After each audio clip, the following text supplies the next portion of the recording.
now that you know how to draw 1-point perspective boxes, let's take it to the next level. So we're going to do something really interesting here.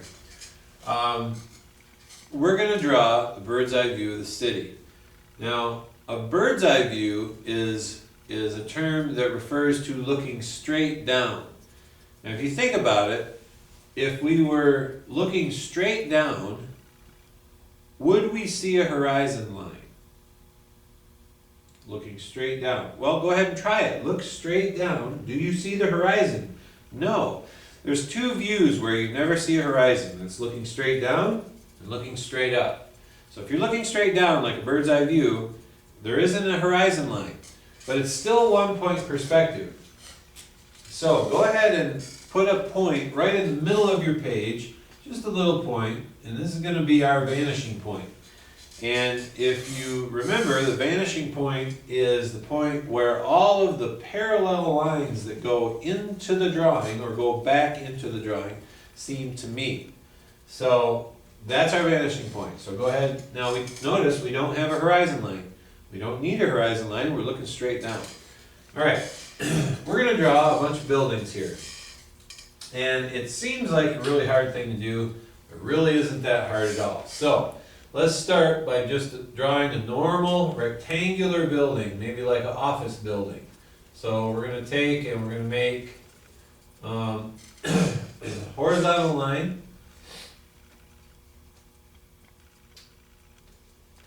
Another horizontal line. Now I'm checking my ruler before I make the lines. Again, it's always good practice. Make sure it's a nice vertical line. And I'm just going to make a rectangle. That's going to be the front of my box if I'm drawing 1-point perspective boxes. If I'm drawing buildings, that's going to be the top of my building. Now, just as in the 1-point perspective boxes, the next step is to draw all of these corners down or back. In this case, I like to use the word down to the vanishing point, unless they pass through that shape. So that would be this corner, and this corner. So let's go ahead and do that. Make sure your ruler or your straight edge is lined up with the vanishing point, and then draw the line. Now, as before, you may have noticed I have not drawn the line completely to the vanishing point, because I know that my building is not going to go all the way to the vanishing point. At some point, it's going to hit the ground, and we have to draw the back of the box or the bottom of the building. So we put in our last line here, and try not to let that straight edge slip. And there we go. Now it already looks like some sort of shape is shooting out at us. But remember, bird's eye view, we're a bird looking down. This is a building coming up from the ground. Now, this is something that people mess up on. If your building doesn't look right, chances are you may have messed up on these lines, and the only way that you can mess up is to not draw them to the vanishing point. That's a big thing. Make sure they're lined up with the vanishing point. Now we've got our lines drawn back to the vanishing point, or down to the vanishing point. Now we're going to draw the bottom of the building. Now, you don't want to make the bottom way down here where it's really small. It'll actually look like your building's like a mile high. And we want to make these look fairly realistic. So I'm going to draw the bottom about right here. Now remember, the bottom of the building is the same shape as the top. So it's made with the same lines. So if the top was made with a horizontal and a vertical line, then the bottom is going to be made with a horizontal line and a vertical line.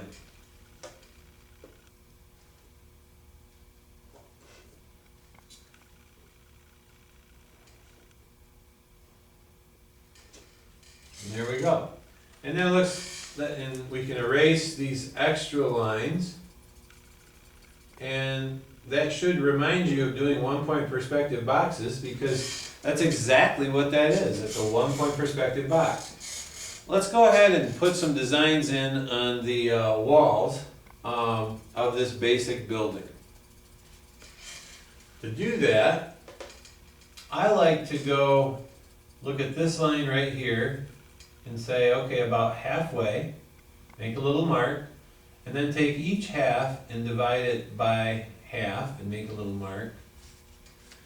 And now that's where the lines that go down the buildings, that go between the windows, are going to be. If they go down the building, they have to go down to the vanishing point. So they got to be lined up with the vanishing point. So let's go ahead and do that. Here's one, and I'm going to line that up with the vanishing point, make that go down the building, down to the vanishing point. There's the next one.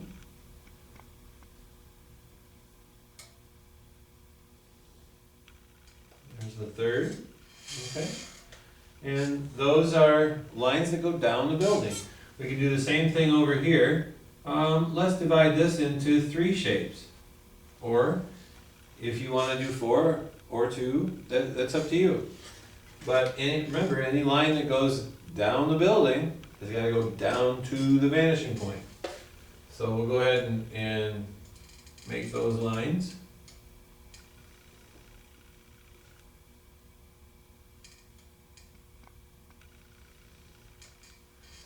Okay, there you go. So those are the lines that go up and down the building. We made the lines on the top and we drew them down to the vanishing point. That's one of the things that people mess up on. They think if a line's got to go down the building, that they just go straight down the paper. And that's not the way that it works. To make it look like true perspective, they have to go to the vanishing point. So don't forget that. That's important. The next thing that we're going to do is we're going to do lines on the side of the building that would represent lines maybe that go between the floors. So first floor, second floor, third floor. These lines would go between the rows of windows for each of those floors. Now, this is a little trickier because what happens to the height of a typical floor as we go down the building or away from us or farther away from us, the size of that floor or that distance between floors should do what? It should be getting smaller. So we have to keep that in mind. Also remember that the lines between the floors are going to go the very same direction as the top and the bottom of the wall that they're on. So let's do this wall right here. Now if the top goes that way, the bottom goes that way, all of the lines between the floors are going to go horizontal as well. So let's start out and let's say that this is the bottom of the top floor. Okay? Now, right now it looks like this might be a 3 or a 4-story building. Let's find out. But remember, we have to keep getting those a little closer together as we go down the building. So I'm going to move this a little closer. There's the next floor. This one's a little closer. The next floor. This one's a little closer. Now I'm going to point out that, and I may be making that mistake as well, every once in a while check your ruler, because it's possible as you move down this building to start having your ruler do that. You can see mine might be doing that just a little bit, so I'm going to check the bottom and then I'm going to move up. Now this one's going to be a little closer yet. And then actually, because the bottom floor is often taller than the rest of the floors because there's a big lobby or something like that, I'm going to leave it about like that. Even though this floor, it seems to be a little bit bigger than that one. That's okay. So you can see they get closer as they go down. How many floors did we end up with? We said it looked like maybe 3 or 4 stories. 1, 2, 3, 4, 5, 6 stories. So it's a little deceiving. Now what about this side? We do the same thing, only the lines go this way. And we don't have to worry too much about spacing because we just draw up from the corner where these lines that come across meet that corner. And we just draw up from there and draw across that side of the building. Let's go ahead and do it. I'm going to check my ruler and make sure I keep it vertical. Okay. There's the top floor. And the next one, move down to here. And the next one. I know my head gets in the way sometimes, but I have to make sure I'm lining this up properly. And the next one.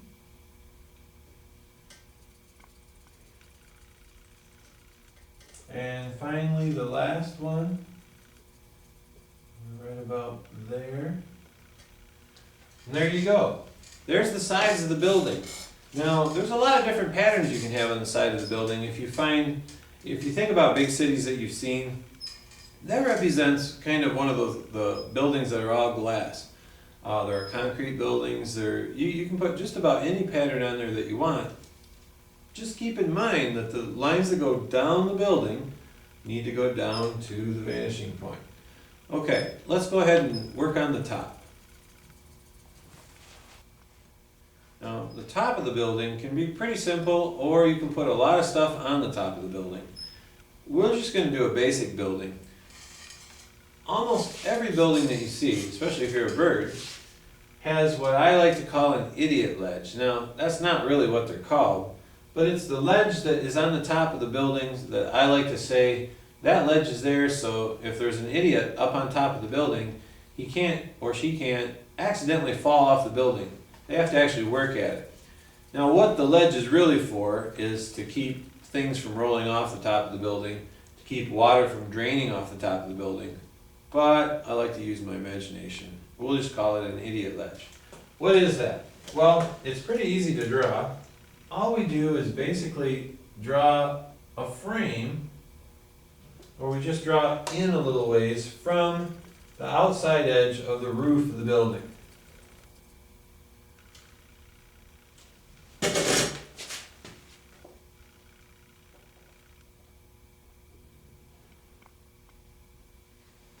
Okay, see how that's making that edge or ledge.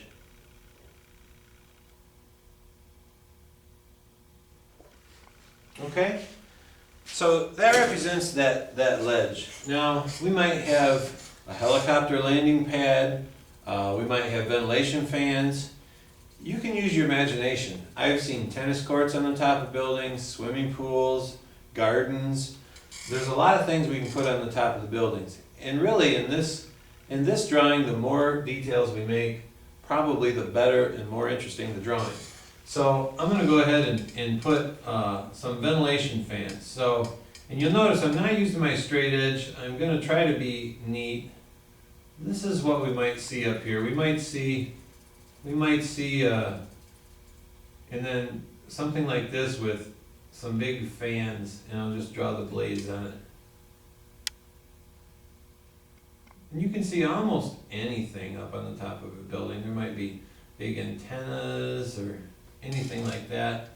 You might have ventilation fans. Now, if those ventilation fans were on the top of a box or the top of a unit that had height to it, the edges of that unit would go down to the vanishing point. So I might draw the side of this down just a little ways, and this is a little bit advanced for right now, and the side of this down to the vanishing point, and then make the same shape. You see now it looks like that is kind of sitting up off the roof a little bit. Now let's go ahead and I'll draw some more buildings, and when we come back we'll try some buildings that are maybe a little more complicated in shape but maybe a little more fun to draw. So go ahead and draw some of those buildings, and when we come back you'll see some uniquely shaped buildings. What we're going to talk about now is something that we have to kind of pay attention to that we didn't have to pay attention to when we drew our 1-point perspective boxes. But we definitely have to pay attention to when we're drawing buildings, because buildings have to sit on the ground or you're in trouble. Now, I'll show you what I'm talking about. I've drawn another building here. This was the building we started with. Now, this building, I drew it just the same way we drew all the other things, except notice that the bottom comes all the way down, and I can see the bottom right down here. Now, you might have to look closely, but if you look closely at this part right here, something's wrong. This building that seems to be behind, this building right here that seems to be behind this building, if we look down at the bottom of it seems to be almost in front of this building. Well, what happens there is that now, because of the way that I drew this building, it makes this building look like it's floating in the air. Now, that's not good when buildings float in the air. That's usually a bad sign. We don't want to do that. We want to have our buildings nice on a nice solid ground. We don't want them dropping on our head or anything like that. So, how can I fix this? Well, I really have to pay attention to where the bottom of the building is drawn. So I'm going to erase this, and I can't have the bottom of a building that's behind this building showing in front of the bottom of this building. Now, I know that sounds a little confusing, but watch the difference this makes. Now I'm going to make the bottom of this building back here somewhere. So it looks like it's back behind the building, and this building is sitting on the ground. We want that building to get back on the ground. So I'm going to make it clear back here, and I'm just going to make the bottom of that building right there. You know, I'll erase this line, and you see, now both buildings are on the ground, and this building is clearly a building that's back behind that one.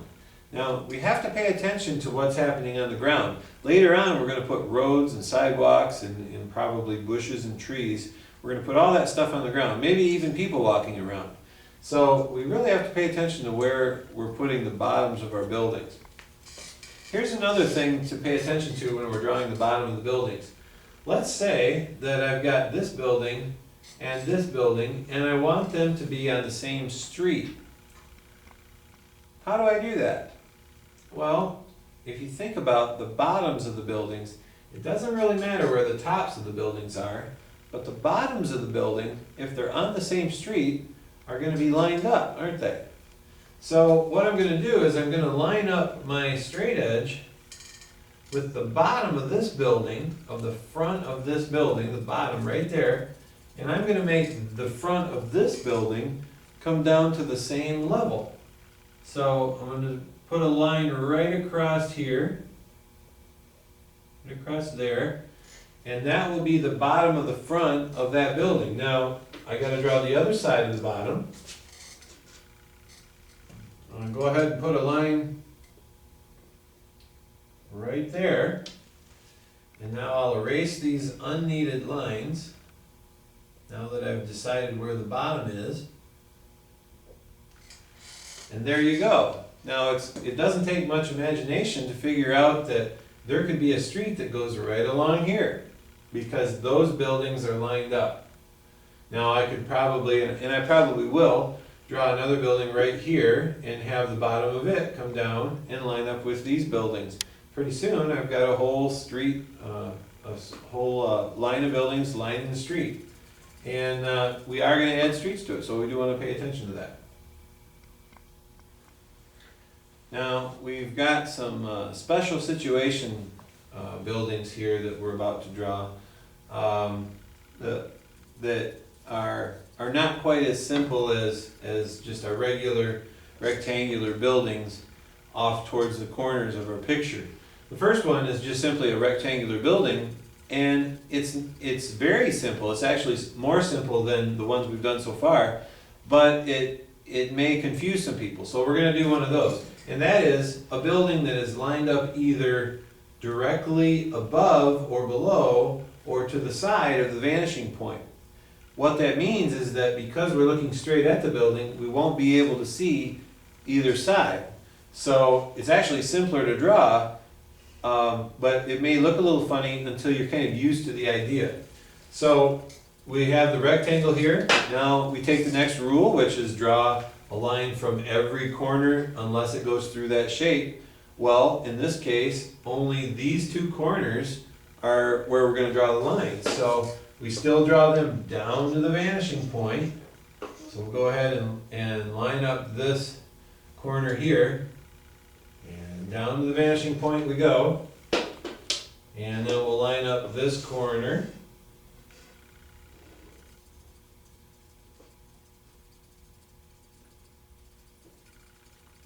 Down to the vanishing point. Remember, I don't have to go all the way to the vanishing point. I know it's not going to go all the way to the vanishing point as far as the building. Now, remember what I said about the street. We want this building on the same street as these buildings. So I'm gonna line up the bottoms of the fronts of those buildings with the bottom of the front of this building.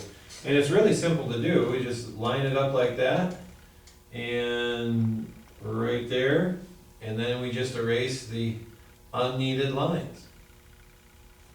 And there's another building on that street. Okay?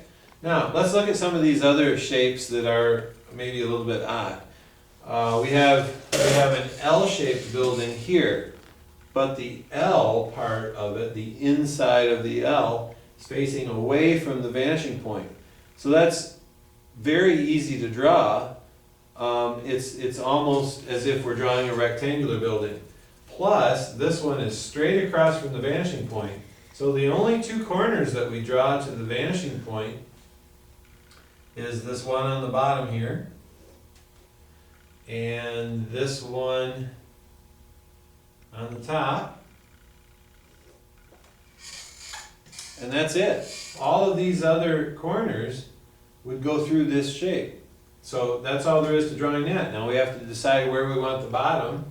While we're at it, let's go ahead and just line it up with this one. And if yours doesn't line up like that exactly, that's fine. You know, just put the bottom where you want to put it. We could make a very short building and put it over here as if there was a street that goes on the other side of that building. But I'm going to line it up with the bottom of this one. So I simply line it up with that line and put a line at the bottom of the wall. Erase the extra lines there. And there's the building. Now, all of these buildings, I still would go ahead and I'd put some sort of texture or pattern on the side of the building to make them look more like buildings. And the idiot ledge and different things up there. And we will get to that. Now, here's an L shape though, that is, the inside of the L is facing towards the vanishing point.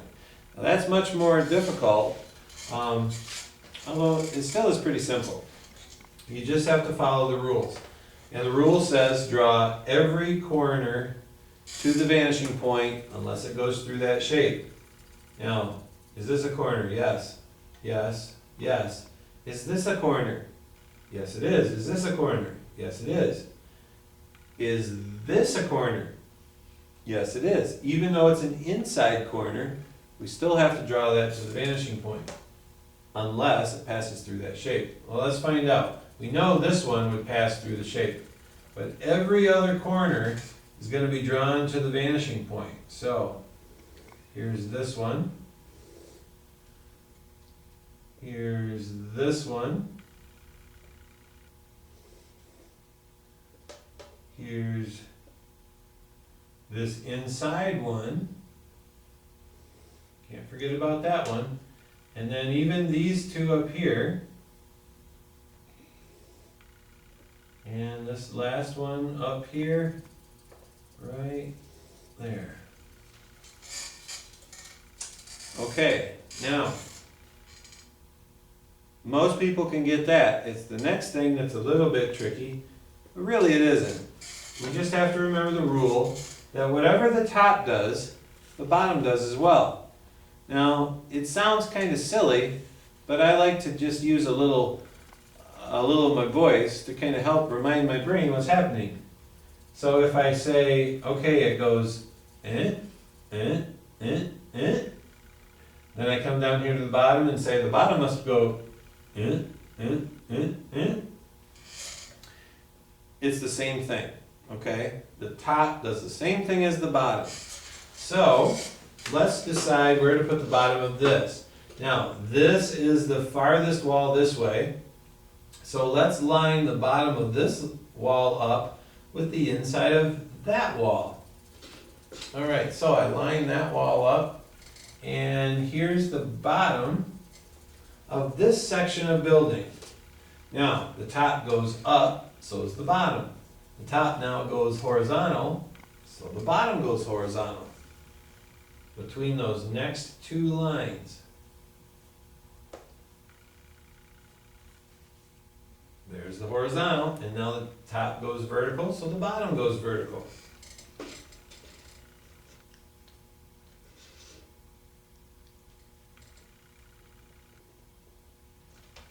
Okay, and so the top goes up, over, the bottom's got to go up, over, up, and now over.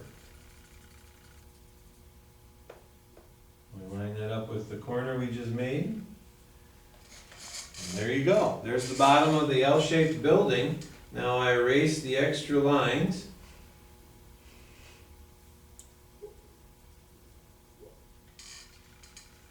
And we'll get a little more of that line erased. There you go. It's not that hard. Just remember, it still follows the basic rules. Even if it looks a little tricky, still follows the basic rules. All the lines going down the building go down to the vanishing point, and the bottom does the same thing as the top. As long as you do that on all of your buildings, you shouldn't have much problems. Okay, let's go on to some more interesting shapes. Now we've got